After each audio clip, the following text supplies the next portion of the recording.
오늘 본문 말씀 여호수아 1장 8절로 말씀 묵상이 비결입니다 라는 제목으로 함께 은혜 나누겠습니다.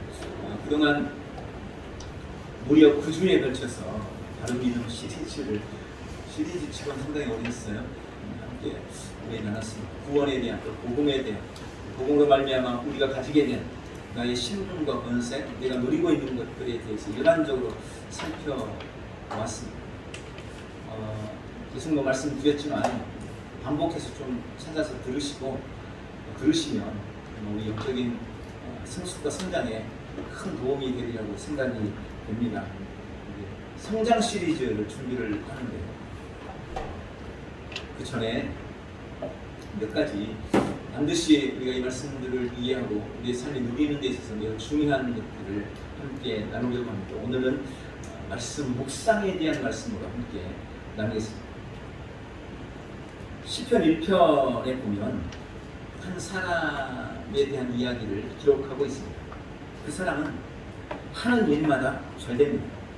손을 대는 것마다 좋은 성과를 거둡니다. 어떤 사람을 만나도 복된 만남이 되고 가정도 잘 되고 사업도 잘 되고 자녀도 잘 되고 모든 사람들로부터 존경받고 인정을 받습니다. 한마디로 매사에 모든 일에 형통합니다. 그에 대해서 시편 1편 3절에 그렇게 소개했습니다. 그는 시냇가에 심은 나무가 철을 따라 열매를 맺으며 그 잎사귀가 마르지 아니함 같더니 그가 하는 모든 일이 다 형통하리로다. 물론 우리가 세상을 살아갈 때 보면 세상적으로 성공을 이루고 잘되는 사람들도 많이 있습니다. 그러나 대체적으로 어느 한 부분이 잘 되는가 하면 그렇게 실패한 부분도 분명히 있어요. 사업적으로는 성공했는데 뒤에 가정이 무너져 있다든지 가정도 괜찮은데 다른 사람들은 뭔가 불화한다든지 남모르는 질병을 가지고 있다든지 완벽하게 100% 모든 것이 잘 되는 사람을 만나는 건 결코 쉽지가 않은 일입니다.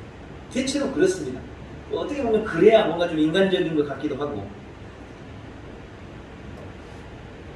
모든 면에 완벽한 사람은 거의 없다고 생각합니다. 그런데 어찌된 일인지 오늘 시편에 나오는 이 사람은 모든 일에 다 형통하다는 겁니다. 도대체 어떻게 살아가길래 그런 모든 일에 다 형통한 복을 누리고 있는 걸까요? 그리고 우리는 어떻게 살아야 이 사람처럼 모든 일이 형통한 삶을 살아갈 수가 있을까요? 그에 대한 오늘 본문의 대답은 한마디로 말씀 묵상이 비결이라는 것입니다. 말씀 묵상이 비결입니다. 창세기에 보면 하나님께서 믿음의 조상으로 아브라함을 택하시고 그에게 은혜와 복을 약속하신 장면들이 나옵니다. 그 중에 창세기 13장 14절 15절에 이렇게 말씀합니다. 여호와께서 아브라함에게 이르시되 너는 눈을 들어 너 있는 곳에서 북쪽과 남쪽 그리고 동쪽과 서쪽을 바라봐라. 보이는 땅을 내가 너와 네 자손에게 주리니 영원히 이르리라. 창세기 12장에 하나님이 아브라함을 선택하시죠. 그리고 그에게 너는 본토 친척 네 아비 집을 떠나서 내가 너에게 약속한 땅으로 가라. 그러면서 그에게 복을 약속하십니다. 하나님이 그에게 약속하신 그 복, 하나님이 아브라함을 보면서 꾸셨던 꿈, 하나님이 아브라함에게 품었던 비전, 하나님이 아브라함을 위해서 그렸던 그림이 그렇게 기록되어 있습니다. 창세기 12장 1절 2절 내가 너로 큰 민족을 이루고 내게 복을 주어 네 이름을 창대하게 하리니 너는 복이 될지라.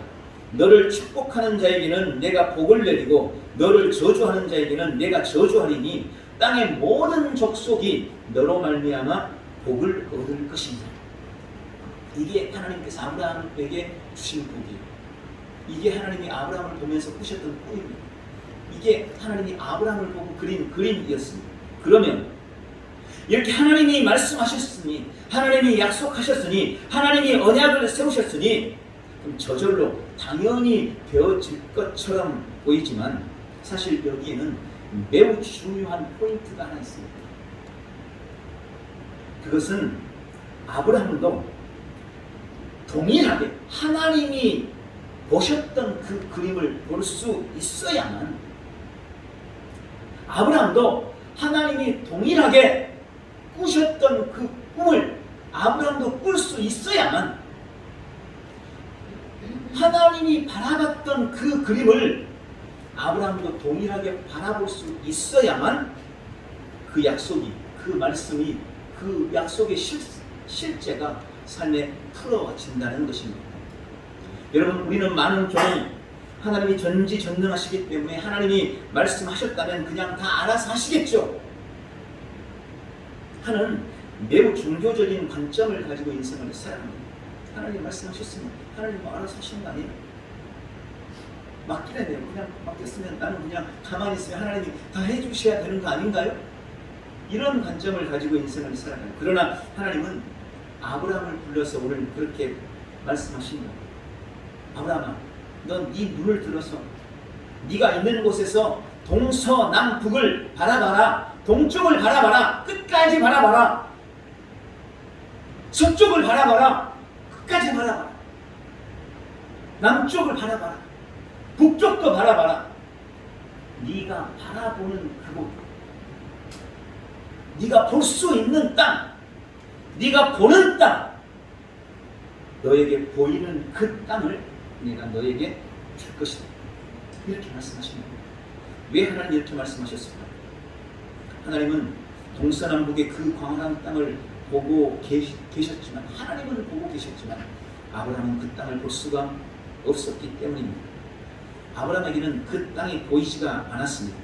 그는 자기 자신을 볼 때, 혹은 자신의 과거를 돌아봤을 때, 그리고 지금 자신이 처해 있는 어떤 현실이나 자기가 가진 능력이나 영향력을 봤을 때 도저히 하나님이 보고 계신 그것을 볼 수가 없는 거예요.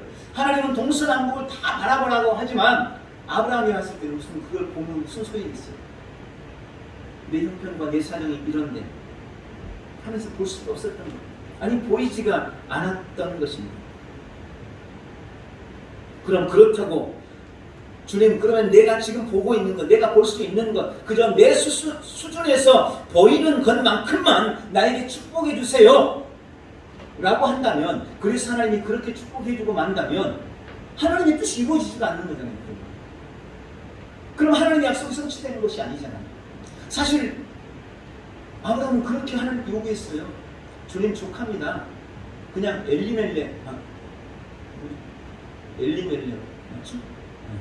내 종, 그 종이 신실하니까 그냥 그 종한테 내 유업 주어서 대를 잇게 하겠습니다. 아브라함은 그렇게밖에 안 보인 거예요. 아무리 봐도 하나님이 말씀하신 것이 꿈도 안 꿔져요. 보이지가 않아요. 그래서 지금 현실에 맞춰서 나한테 신실한 내 종이 있으니까 그 종한테 그냥 후대를 맡기겠습니다. 내 유업을 맡기겠습니다. 이렇게 요구했던 거예요. 그러나 하나님은 그게 아니라는 것입니다.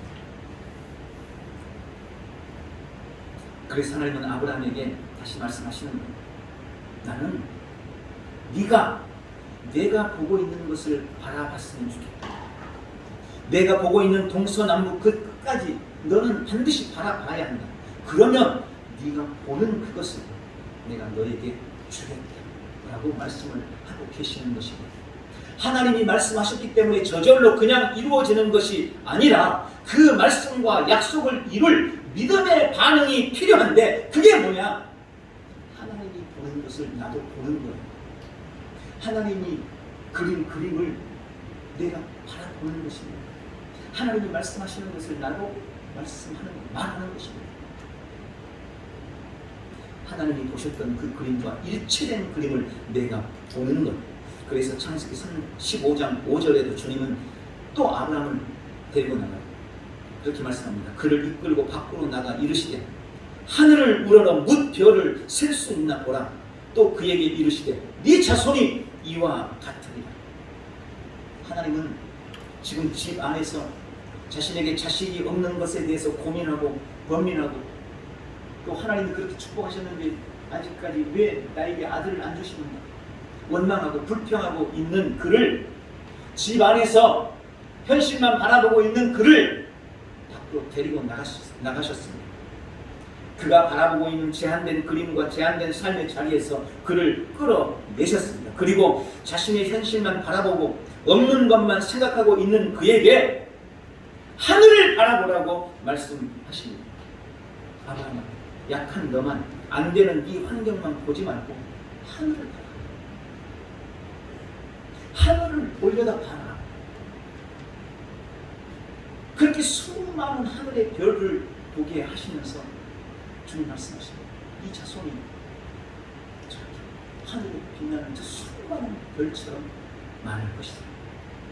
여러분, 하나님은 이미 아브라함을 통해서 하늘의 별과 같은 수많은 자손들을 하나님은 보고 계셨어요. 그런데 아브라함은 그걸 보지를 못하는 겁니다. 그냥 현실만 보고 있는 거예요. 그러니까 하나님이 아브라함을 끄집어내는 거예요. 그리고 야, 나는 너 자손을 저렇게 많이 하늘의 별처럼 보고 있어. 그러니 너도 그것을 바라봐. 네가 그걸 봐야만, 네가 그 그림을 봐야만, 내가 너에게 가지고 있는 비전과 꿈을 너도 꾸고 너도 바라봐야만 네 삶의 그 일들이 일어날 수 있는 거야 라고 말씀하십니다. 100% 똑같지는 않겠지만 하나님의 말씀의 실제와 능력이 아브라함의 삶에 풀어지게 하기 위해서는 하나님이 보고 있는 그것을 반드시 아브라함이 바라봐야만 했던 것입니다. 그렇다면 지금 우리는 어떻습니까?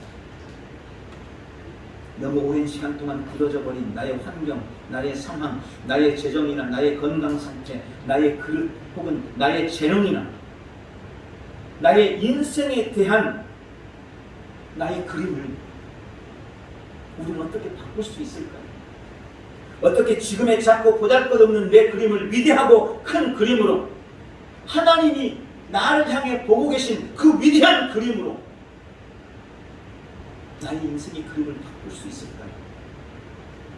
어떻게 하나님의 약속과 말씀이 내 삶을 변화시키고 새롭게 만들도록 할 수 있을까요? 그 비결이 바로 하나님의 말씀을 묵상하는 것이라는 시편 1편 2절에서 오직 여호와의 율법을 즐거워하고 그의 율법을 주야로 묵상하는 자, 그 사람이 그런 복을 누립니다 라고 말씀하시는 겁니다.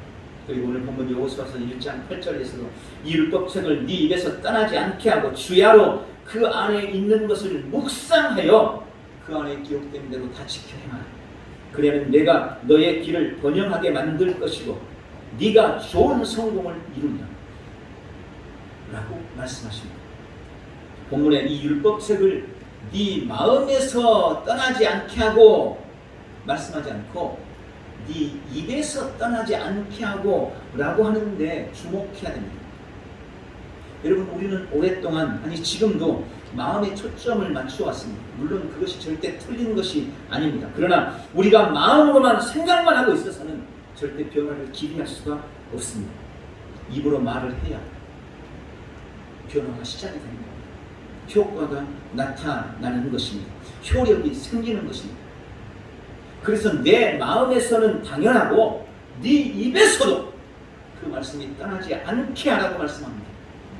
사람이 마음으로 믿어 의에 이르고 입으로 시인하여 구원에 이르느니라. 이 맥락과 같은 맥락입니다. 그럼 어떻게 해야 하나님의 말씀이 우리 입에서 떠나지 않을까요? 그 비결이 바로 하나님의 말씀을 묵상하는 것입니다. 묵상이 다릅니다. 우리 하나님의 말씀을 묵상해야 합니다. 그러면 묵상이라는 것이 뭘까요? 묵상이 뭘까요? 묵상이라는 단어에 히브리어 하가라는 말이 쓰였습니다. 묵상은 하가입니다. 하가. 이 하가라는 의미는 크게 세 가지 의미를 가지고 있습니다. 첫 번째, 하가, 묵상은 깊이 되뇌이고 깊이 생각하는 것입니다. 깊이 되뇌이고 깊이 생각하는 것, 이게 묵상입니다. 우리가 흔히 우리나라 정서에서 묵상하면 뭐가 떠오릅니까? 참선 혹은 명상 뭐 이런 게 있습니다. 생각이 나죠. 명상, 참선. 그런데 명상이나 참선은 마음과 생각을 비우는데 그 목적을 두고 있습니다. 그런데 묵상은 하나님의 말씀을 계속해서 되뇌이고 말씀을 깊이 생각하는 것이 묵상입니다. 그래서 묵상은 명상이나 참선이 아니에요. 그 말씀의 의미가 뭔지 이해하고 깨달아질 때까지 계속해서 생각하는 겁니다. 우리는 수시로 그리스도인이라면 우리는 수시로 십자가에 대해서 묵상해요. 십자가를 깊이 생각해야 합니다. 십자가의 의미가 뭔지, 십자가 나에게 주는 은혜가 뭔지 십자가를 깊이 생각하면요, 우리도 모르는 사이에 눈물이 나요. 그 십자가가 나에게 주는 의미가 뭔지 십자가를 깊이 생각할 때 우리는 이해하고 깨달을 수가 있어요. 그때 감동을 누릴 수가 있습니다. 우리는 때때로 부활에 대해서 깊이 생각해야 합니다. 예수님이 왜 부활하셨는가? 그 부활이 뭔가? 부활이 나에게 어떤 은혜를 주시는가?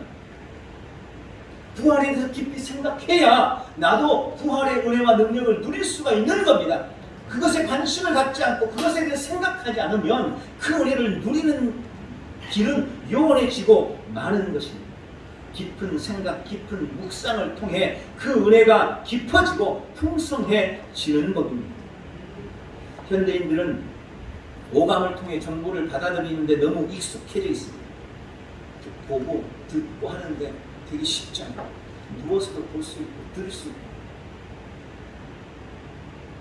요즘에는 그냥 들고 다니면서 보고 이러면서 거기서 다 정보를 취하죠. 그런데 저도 요즘 독서 모임을 지금 한 2년째 하고 있는데, 독서, 책을 읽음으로 얻는 유익 중 가장 중요한 것이 책은 생각하게 만듭니다. 책을 읽으면 생각하게 만듭니다. 근데 TV는 그게 없어요. TV는 생각을 못하게 만들어요. 지금 눈으로 보고 바로 이렇게 정보를 받아들이기 때문에, 그래서 TV를 바보 상자라고 그런 거죠. 바보 상자 앞에서 너무 오래 앉아있지 말고, 여러분 말씀의 묵상도 그냥 유튜브 통해서만 그냥 듣고 그걸로 끝내지 마시고 책을 가져가셔서 읽으라니까요. 그래야 이게 묵상이 되는 거예요. 이래야 생각이 되는 겁니다. 그래야 믿음의 확장의 역사가 나타나는 거예요. 그래야 변화가 나타나는 겁니다. 읽을 때 이게 믿음의 상상력이 풍부해지고 생각이 많아지고 생각이 깊어지는 겁니다. 그리고 그런 우리의 생각은 우리의 말을 결정하는 법입니다. 무슨 흔히 우리가 아는 말 있잖아요. 생각이 말을 낳고 말이 행동을 낳고 행동이 운명을 낳고. 이 말은 너무 흔한 말이지만 이 말은 사실 우리 인생을 움직이는 거대한 원리와 같습니다. 결국 우리가 생각하는 것이 우리 인생을 좌우해 가는 것입니다. 하나님의 말씀이 나를 이끌고 인도하는 삶, 그것은 하나님의 말씀을 묵상할 때, 하나님의 말씀을 깊이 생각할 때 일어나는 역사라는 것을 기억하시기 바랍니다. 묵상은 곧 깊이 생각하는 것입니다. 두 번째로 묵상은 작은 소리로 중얼거린다는 의미입니다. 시편 119편 97절에 내가 주의 법을 어찌 그리 사랑하는지 내가 그것을 종일 작은 소리로 읊조리나이다. 여러분, 구약 성경에 이 묵상에 대해서 말씀할 때 가장 대표적으로 쓰인 말씀이 바로 작은 소리로 읊조린다라는 것입니다. 요즘에 시편을 이제 성경 일독 시편을 읽고 지금 자면서 읽고 있는데, 시편에 보면 계속해서 반복하고 있는 말씀 중에 한 가지입니다. 내가 읊조린다. 내가 주의 말씀을 작은 소리로 읊조리나이다. 읊조리나이다. 읊조리나이다. 시편 119편 한 편에서만 제가 언뜻 찾기로도 무려 8번이나 읊조린다는 말이 나와요. 15절, 23절, 27절, 48절, 78절, 97절, 99절, 148절 8번이나 내가 작은 소리로 읊조립니다. 내가 주의 말씀을 읊조립니다. 읊조립니다. 읊조립니다. 이 읊조린다는 말은 나의 목소리로 내 귀에 들리도록 계속해서 반복해서 중얼거린다는 의미입니다. 이게 반복한다는 게 중요합니다. 하나님의 말씀을 반복적으로 계속 중얼거립니다. 읊조립니다. 이게 묵상이라는 의미입니다. 여러분, 한 번 고백된 말씀과 2번, 3번 고백한 말씀은 절대로 그 은혜가 같지 않습니다. 반복할수록 그 은혜도 능력도 커지는 것입니다. 그래서 반복이 중요합니다. 구약성경 레위기에 보면 하나님께서 정한 것과 부정한 것을 구별하는, 특히 정한 동물과 부정한 동물을 구별하는 이 정결법에 대해서 나와 있습니다. 그리고 정한 동물을 구별하는 두 가지 조건을 말씀하시는데, 한 가지는 정한 동물은 굽이 있어야 돼요. 그리고 그 굽이 갈라져야 돼요. 이거 의미를 다 설명할 수 없어요. 단순하게 말하면 이 굽이 있고 갈라진다는 말은 성결하다, 구별됐다는 의미예요. 이게 정한 동물이에요. 굽이 있는데 통짜야, 안 갈라졌어. 그럼 부정해요. 그래서 돼지는 부정한 동물이에요.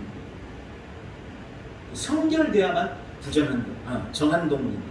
두 번째, 또 하나 정한 동물을 구분하는 기준이 있는데, 되새김질을 하는 동물이 정한 동물입니다. 되새김질.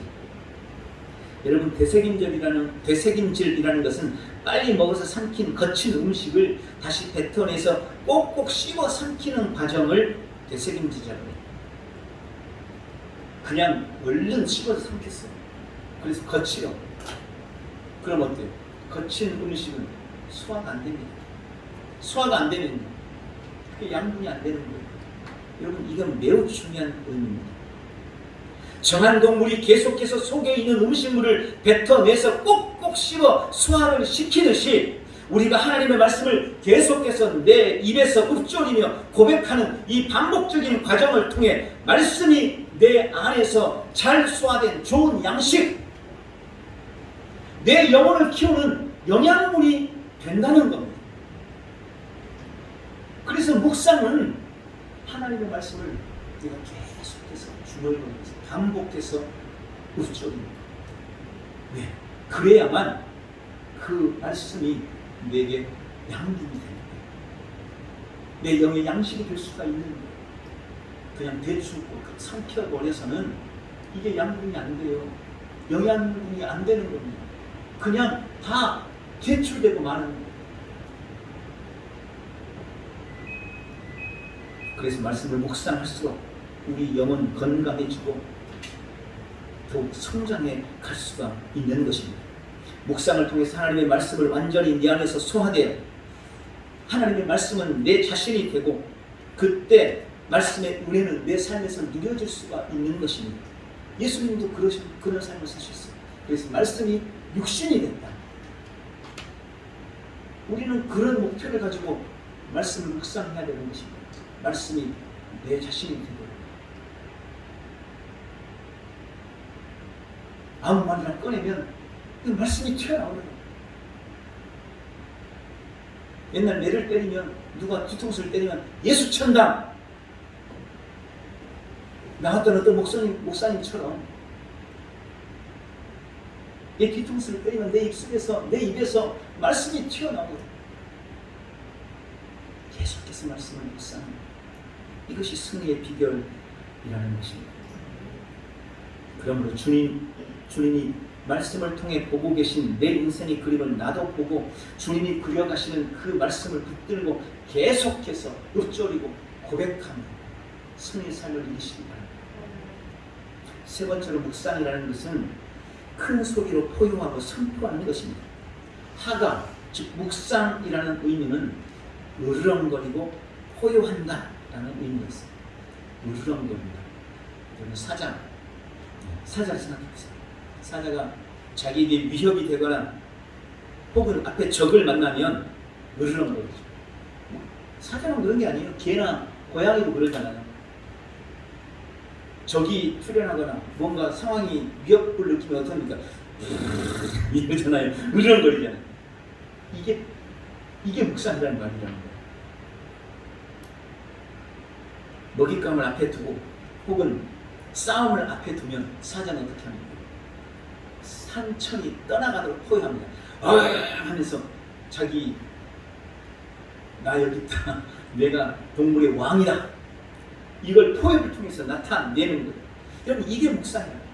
이와 같이 우리 인생에 찾아오는 각가지 위협들, 즉 부정적인 혹은 잘못된 사상, 생각, 관념 혹은 고난, 문제 등의 여러 위험이나 위협 앞에서 우리는 하나님의 말씀을 가지고 으르렁대고 하나님의 말씀을 가지고 포효하는 것, 그것이 말씀을 묵상하는 것이라고 말씀하고 있는 것입니다.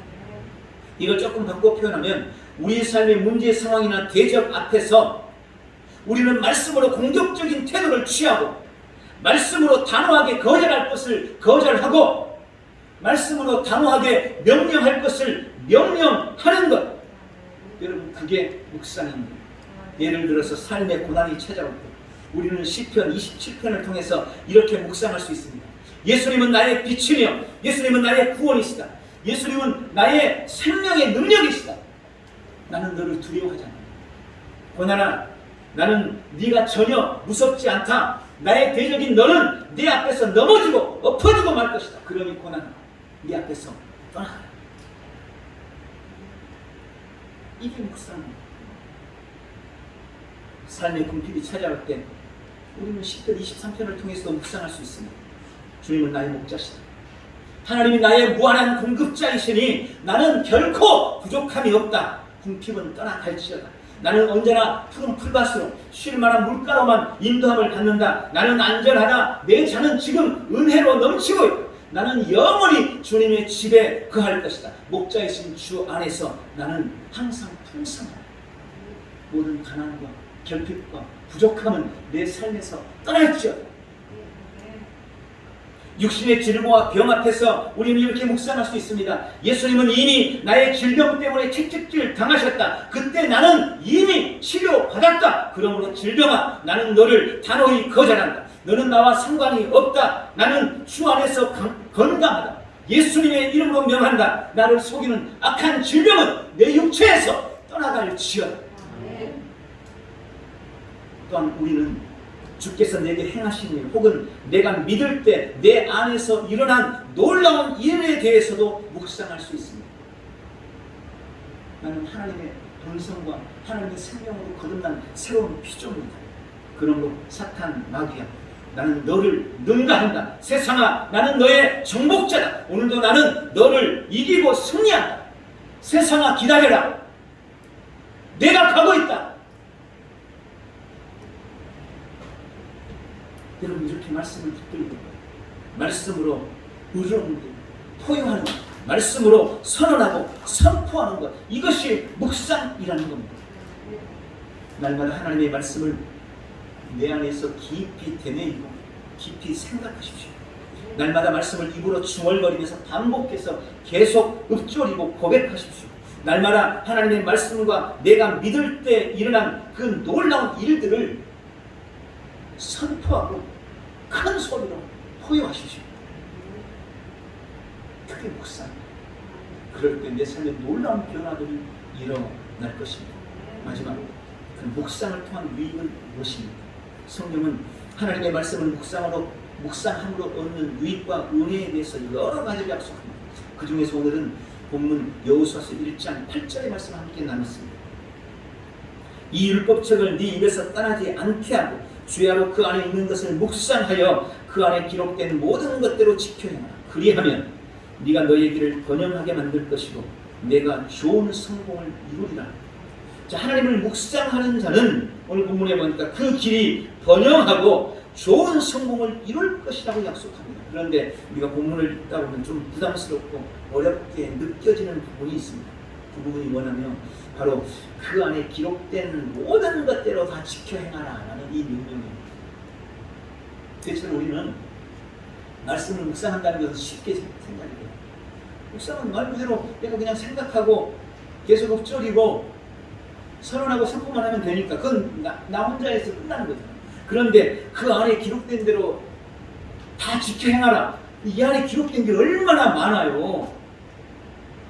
뺨을 때리면 입담도 내고 속옷을 달라면 겉옷 달라면 속옷까지 벗어주고 오리를 가자 하면 심리까지 가지고 뭐 그런 것만 있습니다. 날마다 복음 전해야 되고 이게 너무 어렵게 여겨지는 거예요. 그 안에 기록된 모든 것대로 다 지켜야.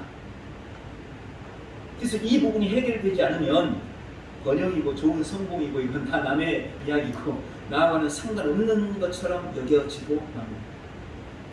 그러나 여러분, 우리가 이 말씀의 의미를 바르게 알면 이게 아주 쉽게 돼요. 오늘 그 짐을 좀 더 시기를 바랍니다. 많은 사람들은 오늘 본문의 말씀을 두 가지로 이해해요. 한 가지는 1번 하나님 말씀을 주야로 묵상하고 2번 그 안에 기록된 대로 다 지켜 행해야 돼. 이 두 가지. 한 가지 말씀을 묵상해야 되고 한쪽에서는 말씀을 묵상해야 되고 또 한쪽에서는 그 말씀을 지켜 행해야 돼. 이 두 가지를 다 해야만 번영하고 성공한다. 이렇게 생각을 하고 이해하는 것입니다. 그러나 여러분 이건 참 이 말씀의 참 의미가 아닙니다. 참 의미는 약간 달라요. 이 말씀의 참 의미는 주야로 그 말씀을 묵상하면 모든 것대로 지켜 행하게 된다. 이게 사실은 이 말씀이 가진 좀 더 정확한 의미입니다. 다시 말해서 우리가 하나님의 말씀을 깊이 묵상하다 보면 그 말씀을 지켜 행할 수 있게 된다는 겁니다. 즉 말씀 묵상을 통해 자연스럽게 우리가 말씀을 실천할 수 있는 그 말씀대로 행할 수 있는 힘이 생긴다는 거예요. 여러분 그게 정답입니다. 그러므로 행하는 것에 대한 부담 때문에 이걸 어렵게 생각하지 말고 하나님의 말씀을 묵상하는 일부터 시작하시기 바랍니다. 하나님의 말씀을 부지런히 묵상하다 보면 나는 자연스럽게 나도 모르는 사이에 하나님의 말씀을 지켜 행하고 있게 됩니다. 하나님의 말씀을 행할 수 있는 능력과 힘이 내 안에 들어오게 되는 것입니다.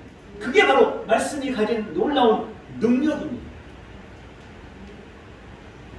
그러므로 다 지켜 행해야 한다는 것에 대해서 처음부터 부담스럽게 여기거나 두려워하지 말고 하나님의 말씀을 묵상하는 것부터 시작하시기 바랍니다.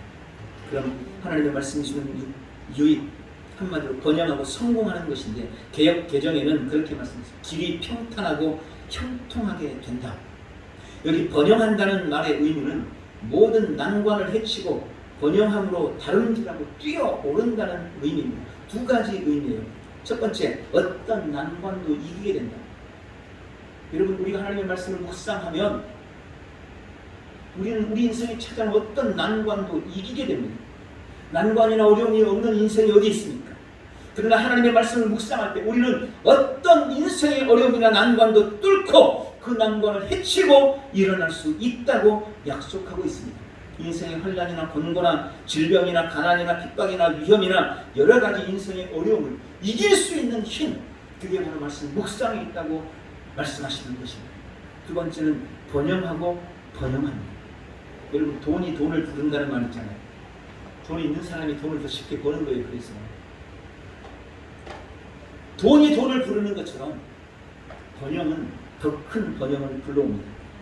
오늘 본문에도 성공만도 좋은데 뭐라고 썼냐면 더 좋은 성공을 이룬다 라고 말씀하고 계시는 겁니다. 하나님께서 우리에게 그런 은혜를 약속하시잖아요.